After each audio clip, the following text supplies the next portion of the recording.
You're listening to the Law Broadcast Network from Radio Law Studios. This is the Law Firm Marketing Podcast, the radio show completely dedicated to getting your firm more clients online. Now, to answer your questions on what your law firm needs to be doing to stay alive online right now, here's your host, Dan Toombs.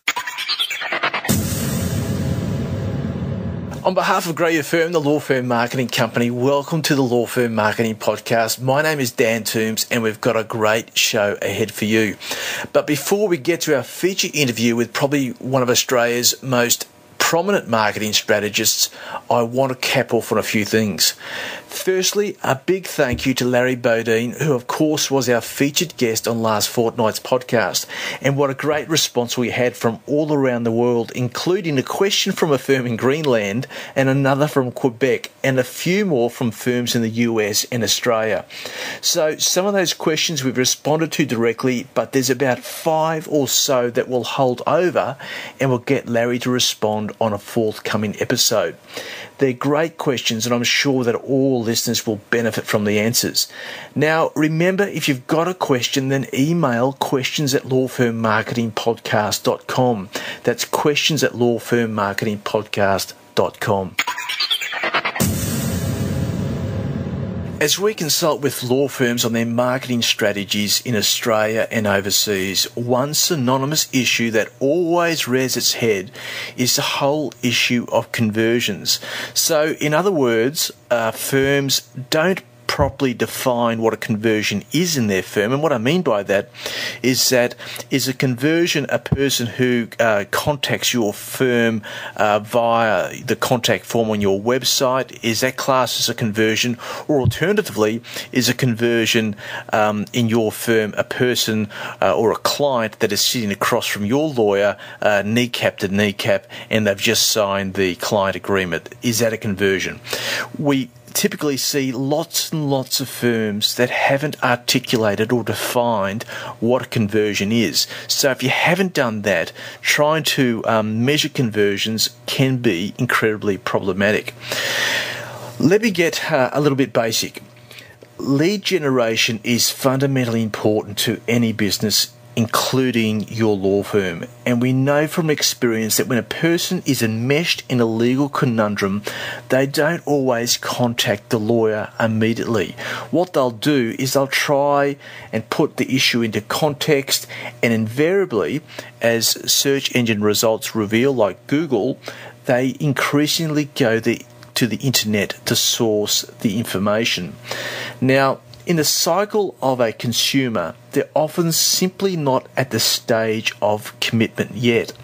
In other words, they are navigating for information to fulfill their specific needs. And on this whole issue, we've got a great podcast coming up with a guy called Andrei Valchek who touches on this stuff. But should it be the case that a potential client that is screening through the internet trying to source information, if they arrive at your firm's website, is there a likelihood that you will give them the information that they require to put their issue in context? Let's say you do. What happens next? Invariably, they read the information, and if it's written, ultimately to encourage the potential client to contact the firm, they just might do so. But conversely, they might not either. And let's deal with the former scenario first. So let's assume that after reading your excellent copy, the client calls your firm. Are they calling a unique number that is different from your main number? If they aren't, what are you relying on to ascertain that this is a website inquiry?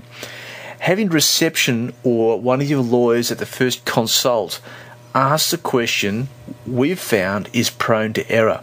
And research on this has shown that people don't always offer an accurate response, or if there's a lapse of time between the first contact and their first consultation, they can often simply forget. So we really do recommend that your firm get itself a 1300 number or an 1800 number to really ascertain what calls are web-based inquiries as opposed to other inquiries generally. So not only will that sharpen your judgment on what is working from a marketing touchpoint point of view in your firm, but if your web design company is worth their salt, they would want to be crawling all over this to encourage a better optimized site. Because at the end of the day, if they're not aware of the conversions, then ultimately they're not aware of or whether or not their site is in fact working to the degree that it should be. Now, in the case of the latter, that being the potential client who has gathered up the content from your site and gone away, what strategy does your firm have to encourage further contact? We typically find that most firms have none. So they put out the content, they provide it to the client scoops it up, goes away, and perhaps contacts another firm.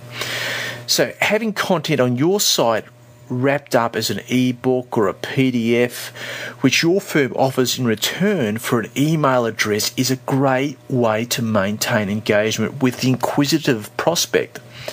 That's not to say that your website becomes a barren ground with only ebooks and PDFs, but ascertaining pockets of content that could be compiled and put together is a great way to start preparing for lead generation with a prospective client, and of course taking the next step with them, engaging them. Finally, at what point, and this is a big one, at what point does a conversion become a conversion in your law firm? There's something about the psychology of treating a conversion as not necessarily a person who is sitting across from you, kneecap to kneecap, after they've signed the client agreement. If a conversion in your firm was a person who had made contact with your firm as a result of any marketing touchpoint, it may be likely, just by the language, that you'll treat this person differently. In other words, if a person is engaged with your firm, despite the depth of that engagement, the role of your firm is to shift the person from lukewarm to warmer to hot. So accordingly, this person needs to be engaged at different levels during that transformation process and has to be respected and taken care of with kid gloves during the process. So just to wrap these things up, think seriously about your firm's touch points and whether by their nature they are encouraging flight as opposed to engagement. It's probably the case that your firm's content is encouraging flight. Also think about what content on your site is readily available to be packaged up or scooped up and to be re-syndicated or reproduced as a useful resource.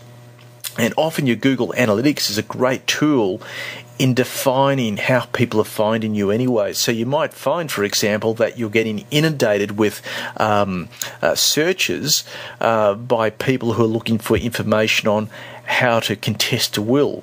Well, if that's the case, then there's a wonderful opportunity there for you to wrap up a great resource as a PDF or an ebook just on how to contest a will.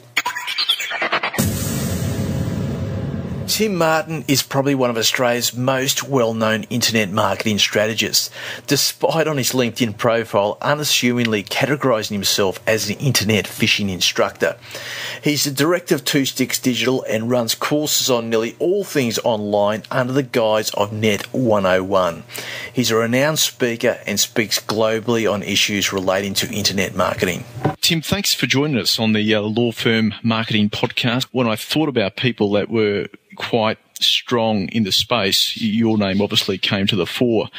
You started out in the wine industry. What was the transition into this space? In particular, what was the impetus that brought you here? Well, firstly, thank you for the invitation. I moved out of the wine industry not so much to move into digital or online marketing, but I was actually moving away from the industry that I was in. I probably lost a bit of the fire in the belly that put me there in the first place.